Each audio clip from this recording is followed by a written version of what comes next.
ਅੱਜ ਆਪਾਂ ਲਾਉਣ ਜਾ ਰਹੇ ਹਾਂ ਟਰੈਕਟਰ ਦੇ ਵਿੱਚ ਜਿਹੜੀਆਂ ਲਾਈਟਾਂ ਮਗਰਾਟਾਂ ਦੇ ਥੱਲੇ ਲਾਵਾਂਗੇ, ਜਿਹੜੀਆਂ ਟਾਇਰਾਂ ਦੇ ਕੋਲ ਲੱਗਦੀਆਂ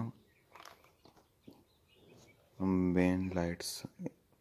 7 ਕਲਰ ਆ ਇਹਦੇ ਵਿੱਚ, ਇਹਨਾਂ ਲਾਈਟਾਂ ਦੇ ਵਿੱਚ। ਬਾਕੀ ਮੈਂ ਅਨਬੋਕਸਿੰਗ ਇਹਦੀ ਕਰ ਹਟਿਆ। ਅਨਬੋਕਸਿੰਗ ਨੂੰ ਕੀ ਆ, ਡੱਬੇ ਦੇ ਵਿੱਚ ਲਾਈਟਾਂ ਪਾ ਕੇ ਦੇ ਦਿੱਤੀਆਂ ਅਗਲਿਆਂ ਨੇ। ਰਾਤੀ ਮੈਂ ਜਗਾ ਕੇ ਵੇਖੀਆਂ ਸੀ, ਇੱਕ ਵੀਡੀਓ ਇਦੋਂ ਪਹਿਲਾਂ ਪਾਈ, ਵੇਖ ਲਿਓ। ਉਹ ਵੀ 3mm ਦੀ ਇਹਦੇ ਮਗਰ ਟੇਪ ਲੱਗੀ ਹੋਈ, ਉਹਦੇ ਨਾਲ ਚਿੰਬੜਨੀ ਆ, ਪਤਲੀ ਜਿਹੀ ਟੇਪ ਆ। ਅਤੇ ਆਹ ਇਹਦਾ ਰਿਮੋਟ, ਜਿਹੜਾ ਮਰਜ਼ੀ ਆਪਾਂ ਕਲਰ ਇੱਥੋਂ ਕਰ ਸਕਦੇ ਹਾਂ।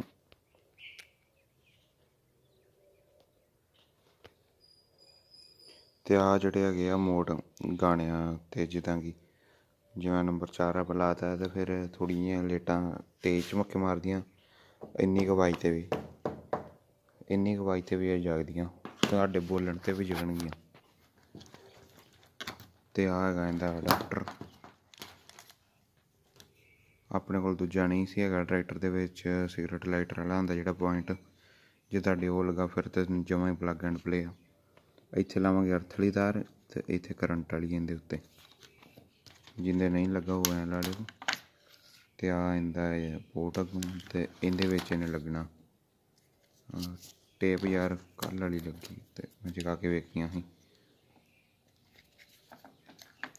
ਅਤੇ ਆਹ ਇਹਦਾ ਐਂਟੀਨਾ ਜਿਹਾ, ਅਤੇ ਨਾਲੇ ਉਹ ਸਾਊਂਡ ਸੈਂਸ ਕਰਨ ਵਾਲਾ ਜਿਹੜਾ ਹੈਗਾ ਸਿਸਟਮ, ਉਹ ਲਓ ਜੀ ਲਾ ਕੇ ਆਪਾਂ ਲਾਉਂਦੇ ਹਾਂ ਲਾਈਟਾਂ ਆਪਣੇ ਟਰੈਕਟਰ ਦੇ ਉੱਤੇ।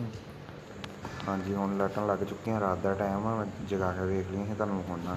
ਉਹ ਸੀਟ ਦੇ ਥੱਲੇ ਬਟਨ ਲਾਇਆ, ਉਹ ਜਿਹੜਾ ਸੀਗਾ ਆਪਣਾ ਸਮੋਕ ਸਿਗਰਟ ਲਾਈਟਰ ਵਾਲਾ ਬਟਨ ਜਿਹਾ ਸੀ, ਉਹ ਲਾਇਆ। ਅਤੇ ਜਗਦੀਆਂ ਬਹੁਤ ਘੈਂਟ ਆ, ਤੁਸੀਂ ਵੇਖੋ ਲਾਈਟਾਂ।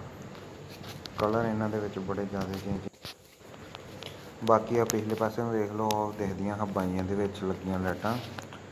ਟਾਇਰਾਂ ਤੋਂ ਥੋੜ੍ਹੀਆਂ ਜਿਹੀਆਂ ਪਿੱਛੇ ਲਾਈਆਂ ਮੈਂ। ਅਤੇ ਲਾਈਟਾਂ ਲਾਉਣ ਤੋਂ ਪਹਿਲਾਂ ਜਿਹੜੀ 3mm ਦੀ ਟੇਪ ਸੀ ਨਾ, ਉਹਨੂੰ ਉੱਤੋਂ ਲਾ ਕੇ ਡਬਲ ਟੇਪ ਲਾ ਲਿਓ। ਉਹਦੇ ਨਾਲ ਡਬਲ ਟੇਪ ਨਾਲ ਜਲਦੀਆਂ ਚੰਬੜਦੀਆਂ। ਜੇ ਉਹ LCMC ਜੀ ਨਾਲ ਲਾਓਗੇ ਨਾ, ਜਿਹੜੀ ਆਪਾਂ ਪਾਣੀ 'ਤੇ ਲੋਹੇ ਦੇ ਪਾਈਪਾਂ 'ਤੇ ਲਾਈ ਦੀ ਲੀਕ, ਜੇ ਉਹ ਲਾਵਾਂਗੇ ਤਾਂ ਉਹਦੇ ਨਾਲ ਹੋਰ ਜ਼ਿਆਦੀਆਂ ਚਿੰਬੜਨਗੀਆਂ ਡਬਲ ਟੇਪ ਨਾਲੋਂ ਵੀ। ਬਾਕੀ ਸਹੀ ਆ, ਲੋ ਬੜੀ ਜ਼ਿਆਦਾ ਆ, ਬੜਾ ਘੈਂਟ ਕੰਮ ਆ। ਸਾਰੀ ਵੀਡੀਓ ਦੇ ਵਿੱਚ ਤੁਸੀਂ ਵੇਖ ਸਕਦੇ ਅੱਗੇ ਤੱਕ, ਨਜ਼ਾਰਾ ਹੀ ਆ ਲਾਈਟਾਂ ਦਾ। ਇੱਧਰਲਾ ਟਾਇਰ ਵੇਖ ਲਓ, ਗੋਲ ਚੱਕਰ ਜਿਹਾ ਬਹੁਤ ਘੈਂਟ ਬਣਦਾ। ਜੇ ਤੁਸੀਂ ਇੱਥੇ ਤੱਕ ਵੀਡੀਓ ਵੇਖ ਹੀ ਰਹੇ ਹੋ, ਤੁਹਾਨੂੰ ਵੀਡੀਓ ਵਧੀਆ ਲੱਗੀ ਹੋਣੀ, ਮੈਨੂੰ ਸਬਸਕ੍ਰਾਈਬ ਜ਼ਰੂਰ ਕਰਿਓ।